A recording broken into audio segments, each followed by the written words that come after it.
जनता party के लोगों को कहना चाहता हूँ कि राहुल नाम सुन के सिर्फ राजनेता समझे क्या, वो राम भक्त है, रुकेगा नहीं। सॉरी। चमचों के 4 लक्षण होते हैं, वो आधा सुनते हैं, 1/4 समझते हैं, 0 उनके पास जो है सोचने की क्षमता होती है और चौगुनी तरफ से ये प्रचार और प्रतिक्रिया देते हैं। तो इसीलिए आज चमचों के लक्षण का आपको एक उदाहरण सामने दिखाई दिया है टीवी स्क्रीन पर। मैं वापस आ गया, तू फिर से डरेगा जिस तरफ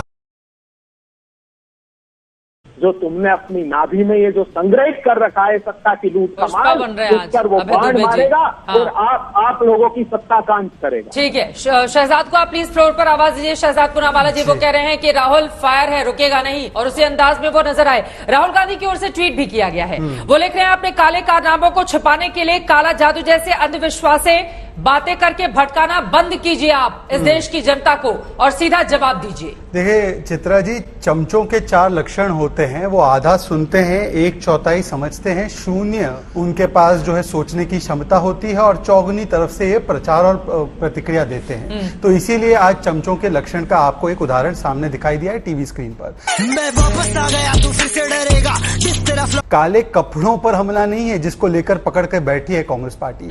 ये इनकी काली नीयत, इनके काले इरादे, काली मंशा और काले कृत्यों के ऊपर जो एक सवाल उठाया है और इनका श्वेत पत्र जारी किया है प्रधानमंत्री ने इनके काले कारनामों पे। क्या ये हकीकत नहीं है? अभी भी तुलना की मां काली से, एक व्यक्ति की तुलना मां काली से की जा सकती है क्या? इन्होंने की। आज ये वही लोग हैं जिन्होंने श्री राम के अस्तित्व पर सवाल उठाया, ये वही लोग हैं जिन्होंने राम मंदिर को 70 वर्ष तक लटकाया। अभी वो राम भक्त भी बता रहे हैं और नहीं, देखिए ऐसा है, रोम भक्ति में जो इतने वर्ष लीन रहे, अब वो केवल ऊपर से वो डालने से अगर लगता है उनको कि वो राम भक्ति में आ जाएंगे, तो बताइए मुझे कि 5 अगस्त 2020 को जब राम जन्मभूमि के ऊपर 500 वर्ष के बाद हिंदुओं के लिए सबसे सुनहरा अवसर आया और वो भूमि पूजन हो रहा था, उसका विरोध किसने किया? कांग्रेस ने। उनके एक कार्यकर्ता ने जाकर हलफनामा और कोर्ट में केस दाखिल किया। फिर 5 अगस्त 2021 में भी फिर से उन्होंने उसी विषय को लेकर एक प्रदर्शन किया, विरोध किया। और आज 5 अगस्त 2022 जब चर्चा प्राइस राइज और महंगाई पर हो चुकी थी, फिर से उसी पर सांकेतिक रूप से, क्योंकि डीएनए तो तुष्टिकरण का है ना, 1 सेकंड 10 सेकंड देता हूं,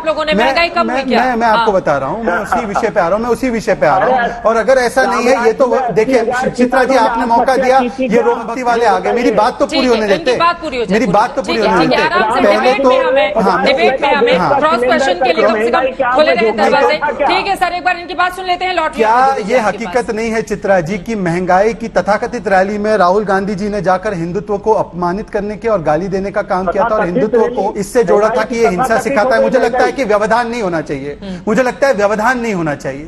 चमचों के 4 लक्षण में 5वां लक्षण यह कि व्यवधान करते हैं। चमचों का 5वां लक्षण व्यवधान करना है। चित्रा जी, मैंने ये चमचा असंवैधानिक है, चमचा असंसदीय है, ये तो नहीं पता, बहुत सारे असंसदीय शब्दों मैंने किसी का नाम लेकर, देखिए आदरणीय चित्रा जी, मैंने चमचों के साथ किसी को जोड़ा नहीं, और अगर तीर निशाने पर गया है तो वो मेरी गलती तो नहीं है।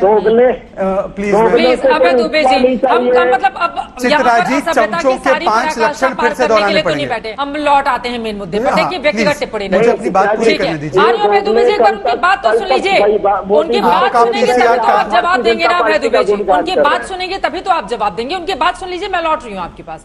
बहुत ही संक्षिप्त में देखिए चित्रा जी, अगर महंगाई पर ही इनको विरोध करना होता तो तिथि तो कोई भी ढूंढ सकते थे। 2 दिन पहले उससे हो गई थी चर्चा पार्लियामेंट में, 19 जून को कर देते काले कपड़े पहनकर प्रदर्शन।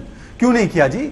और अगर महंगाई और बेरोजगारी पर करना ही है तो चित्रा जी, आपको पता है कि सबसे ज्यादा दाम पेट्रोल के अगर है तो राजस्थान में आज है। श्री गंगानगर की नहीं बात करो, जयपुर की बात करो, अगर उत्तर प्रदेश से तुलना करें तो 10 रुपए ज्यादा है। वो क्यों है? क्योंकि वहां पर वैट सबसे ज्यादा है, बिजली के दाम वहां पे सबसे ज्यादा है, बेरोजगारी का दर 20% से ऊपर रहा है, पिछले 1 वर्ष से 29% रहा है। मुझे लगता है कि चमचों की छठी और आखिरी लक्षण बताने के लिए मुझे क्यों मजबूर ना किया जाए। और उसके बाद मैं आपको पूछना चाहता हूं, क्या ये हकीकत नहीं है कि इन्होंने हलफनामा देकर कहा था श्री राम का अस्तित्व नहीं? क्या ये हकीकत नहीं है कि इन्होंने कहा था कौन से कमरे में पैदा हुए श्री राम? क्या ये हकीकत नहीं है कि इन्होंने महंगाई की तथाकथित रैली में कहा था हिंदुत्व जो है वो हिंसा सिखाता है, हिंदुत्व आईएसआईएस और बोको हराम होता है, हिंदू टेरर होता है, भगवा आतंक होता है? ये सारी जो चीजें हैं, हिंदुओं को करो अपमान, तुष्टिकरण की चलाओ दुकान और पाओ वोट बैंक की वाहवाही और वखान, ये उनके मॉडल के लिए उन्होंने काले कपड़े पहनकर काली नीयत और काली मंशा पर हमारा जोर है। और ये काले कपड़ों को पकड़कर चोर है और उसमें सब कुछ काला नजर आ रहा है बीजेपी को। अभय दुबे जी, देखिए, झूठ बोले कौवा काटे, जो दोगले है ना, कल तक जो बीजेपी को पानी पी पी कर कोस रहे थे, गालियां दे रहे थे, आज छोला बदल लिया उन्होंने, तो गुणगान करने मुझ पे लगे। यदि व्यक्तिगत टिप्पणी करने से आपकी डिबेट का स्तर बढ़ता है, राहुल गांधी आपको इनाम देते हैं, तो मैं आपको बता दूं कि शिवसेना को पानी पी पी कर दंगाई बताने वाले शिवसेना उद्धव सेना की गोद में बैठ गए, डीएमके को राजीव गांधी का हत्यारा बताने वाले डीएमके की गोद में बैठ गए। शाबाश बेटा। समाजवादी पार्टी को 27 साल बेहाल करने वाले बताने वाले समाजवादियों की गोद में बैठ गए। तो अन्यथा अगर आपको चर्चा व्यक्तिगत करनी है तो अभय दुबे जी, आपके राहुल गांधी ने कितने स्टेटमेंट में क्या कहा है मैं भी बता सकता हूँ। मुझे ऐसा लग रहा है कि जुबानी कटुता छोड़कर जो मेन मुद्दा है, मुझे लग रहा है आप दोनों ही राष्ट्रीय प्रवक्ता मेन मुद्दे से ध्यान भटकाने की कोशिश कर रहे हैं और मैं ऐसा होने नहीं दूंगी। शहजाद आपको भी और अभय जी आपको भी, प्लीज मेन मुद्दे पर आइए, बिना किसी जुबानी जंग के। एक दूसरे पर कोई व्यक्तिगत टिप्पणी नहीं है। अभय दुबे जी, मैं पूछना चाहता हूँ प्रधानमंत्री जी, क्या जो 86 करोड़ लोगों को भोजन का अधिकार कांग्रेस पार्टी ने दिया था वो आपको रेवड़ी दिखाई दे रहा है?